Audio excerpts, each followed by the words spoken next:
yung ating tuna empanada. O, diba? So, ito na yung ating tuna empanada. Tikman natin.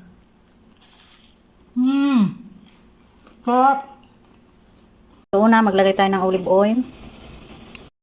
Igisa ang bawang at sibuyas.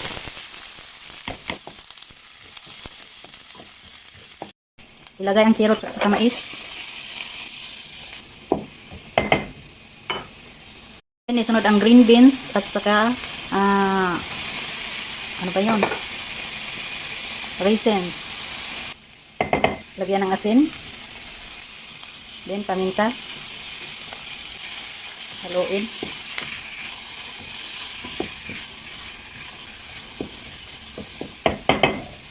Ating tuna ikan.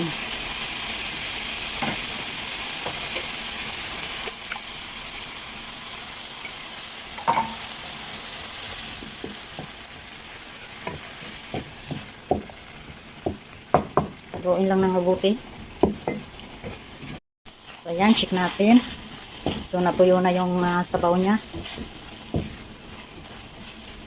Ayan. So, okay na to. So, at ito na, transfer ko na siya sa ating lalagyanan. Ayan. So, lagyan ko siya ng mayonnaise. So, optional lang ito. Gusto ko lang siyang lagyan para malinamnam. So, haluin lang natin. So, ayan. Ready na siya. So, ayan, meron tayo dito ng sliced bread. So, gagawin natin dito ay flatten lang tayo ng bread.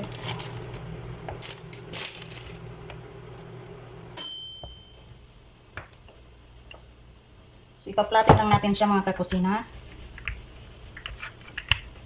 So, ayan, ganyan itsura niya. Ang kasya ito.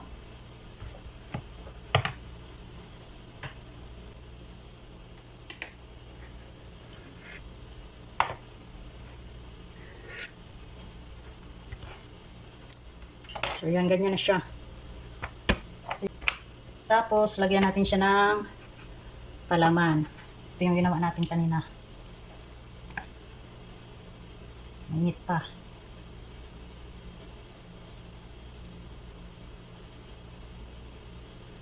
Tapos, para dumikit, lagyan natin siya ng cream cheese sa gilid.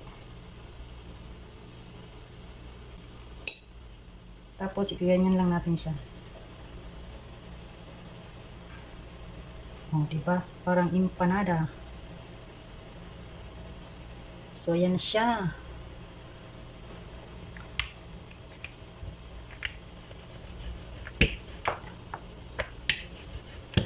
Easy.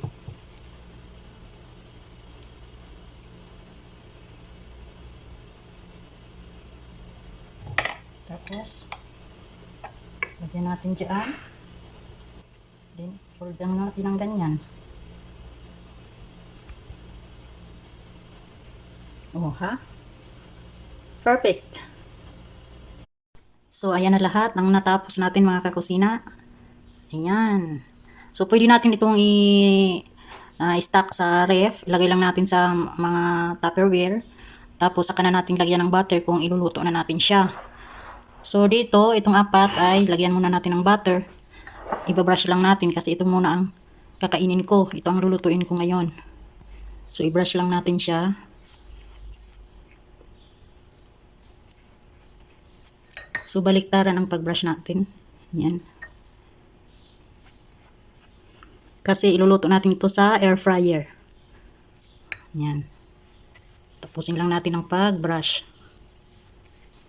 So, ayan. So, ilagay na natin siya sa air fryer. Try natin kung magkasya ang apat dito. So, kasya naman.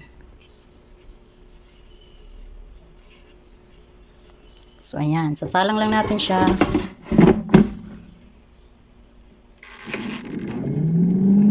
Ayan. Oh, wow. Diba? Luto na siya. So, ang natin. Ayan, crispy. Check. Oh, diba? Luto na yan. Crispy. Crunchy. So, ayan ang ating empanada tuna. So, ayan na yung ating tuna empanada. O, diba? From scratch. Tara, tikman natin. So, ito na yung ating tuna empanada. Empanada from scratch. So, bread lang ginamit ko dito.